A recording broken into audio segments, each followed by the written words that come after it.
आशा है आप कुशल से होंगे। माँ सोचती है कि ये मेरा बेटा है, अगर बहू गलत कर रही है तो मैं इसे नहीं बताऊंगी तो किसे बताऊंगी। दूसरी ओर जो बहू है वो भी पति को ही उस परिवार में अभी सबसे ज़्यादा अपना समझती है, इसीलिए उसे लगता है कि मेरे साथ अगर गलत हो रहा है तो मैं अपने पति को नहीं बताऊंगी तो किसे बताऊंगी। और यह सोच करके वह अपने पति को भी सारी बातें बताने लगती है या उससे शिकायत करने लगती है। बेचारा पति अब धर्म संकट में फंस जाता है। अब उसे लगता है माँ का पक्ष लूं तो ठीक नहीं, पत्नी का पक्ष लूं तो ठीक नहीं।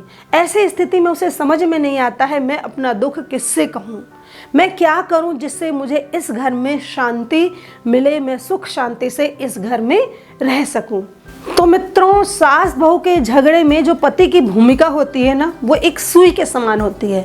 जिस प्रकार से सुई दो कपड़े के टुकड़ों को सिल करके एक कर देता है और उसे एक पहनने योग्य बना देता है, ठीक वैसे ही पति भी बहू और सास के बीच में सुई का काम करता है। मित्रों, आपके परिवार के साथ ऐसा न हो। आपके परिवार में सास बहू के झगड़ों के कारण परिवार टूट और बिखर न पाए, इसके लिए मैं कुछ गोल्डन टिप्स आज आपको इस वीडियो में देने वाले हूँ। वीडियो को आप लास्ट तक देखिए और अगर आप मेरे चैनल पर पहली बार आए हैं तो इस चैनल को सब्सक्राइब कर लें, जिससे मेरे आगामी वीडियो की नोटिफिकेशन आप तक पहुँच सके।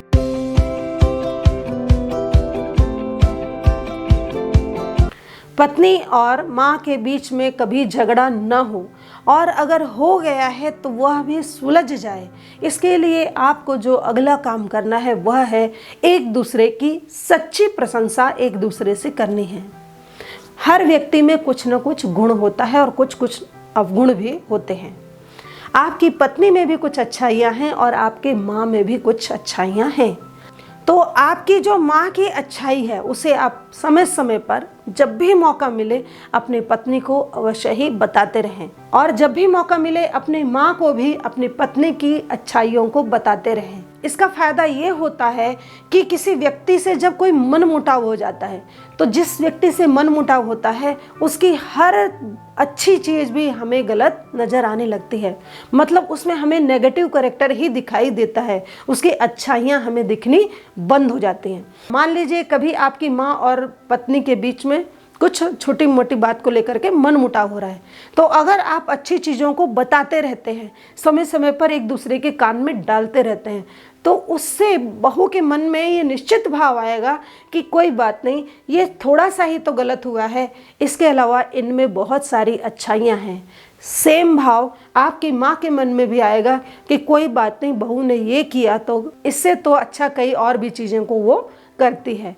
तो इस प्रकार से विवाद बढ़ने की संभावना घट जाएगी और अगर है भी तो एक दूसरे की जब अच्छाइयाँ वो जानेंगी तो उससे भी एक दूसरे के प्रति वह प्रेम बना रखने में सक्षम होंगी, क्योंकि किसी से घृणा तब होती है जब हम उसमें केवल नेगेटिव चीज़ ही देखते हैं।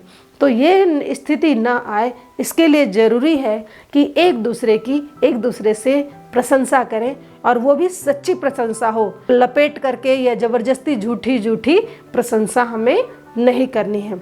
हाँ, जो सच्ची चीज़ है, जो अच्छी चीज़ है, उसकी प्रशंसा करने से आप न चूकें। अगर कभी किसी से मनमुटाव हो जाता है ना, और मनमुटाव होने के बाद कोई किसी से बात करना बंद कर देता है ना, तो उससे झगड़े और बढ़ते हैं, उससे दूरियां और बढ़ती हैं।